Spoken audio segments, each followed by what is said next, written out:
So let's dive into this. I'm in a good mood. This is what I found. I shouldn't boast, but I'm in a good mood. My stand-up career is going well. I found out that I'm now doing so well, I'm technically a top-rate taxpayer. All I had to do is make one small change.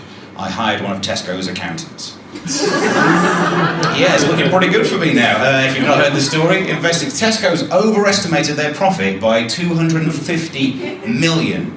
Overestimated their profit, but don't worry, they've now teamed up with Starbucks. They'll get that figure right back down. This is, they're in trouble. They've got a terrible accountancy department and they don't really know what's been happening. They've made some errors. What I do, and do this as well, do what I've been doing. Every time I make a purchase, I've been taking a picture of my receipt, here it is, and tweeting it to Tesco's.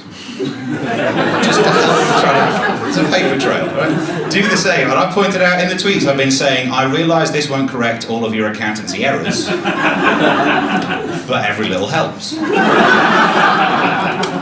So it's right, and some of you, I wasn't sure if I could show this. There's no numbers on there that gives away too much, is there? No one's going to scan the barcode. And it looks like I don't have a club card, and I've got to admit, I do. I just forgot to use it. I'm not one of those people who thinks, you know what, the problem with the loyalty card is they know too much about you. These big corporations will have information that they'll use to try and sell you things. Don't worry, because last week Tesco sent me a voucher for hair care product. That takes the piss, doesn't it? A hair care voucher to a bald man. That's doing 2-for-1 dancing lessons to Stephen Hawking. It's wrong, it takes the piss.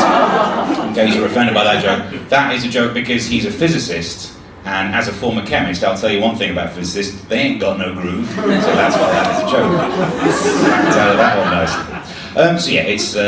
They've been struggling with all the issues with numbers, and they've been trying to get a plan in place to sort it out. They've now got £2.5 billion in a war chest to sort out this crisis. The reason I'm showing you this slide is because of that number, right? Last week, during the debate about how they're going to fund all the airstrikes in Iraq, the government said they had £5 billion set aside for it.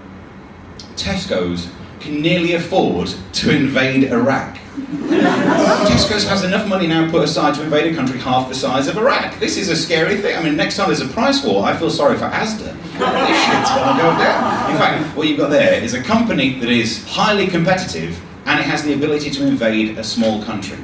If I were Iceland, I'd be shitting myself. So Tesco's, although put it this way, Tesco's thinks it's got 2.5 billion set aside according to its accountants. It's probably got 25 extra points because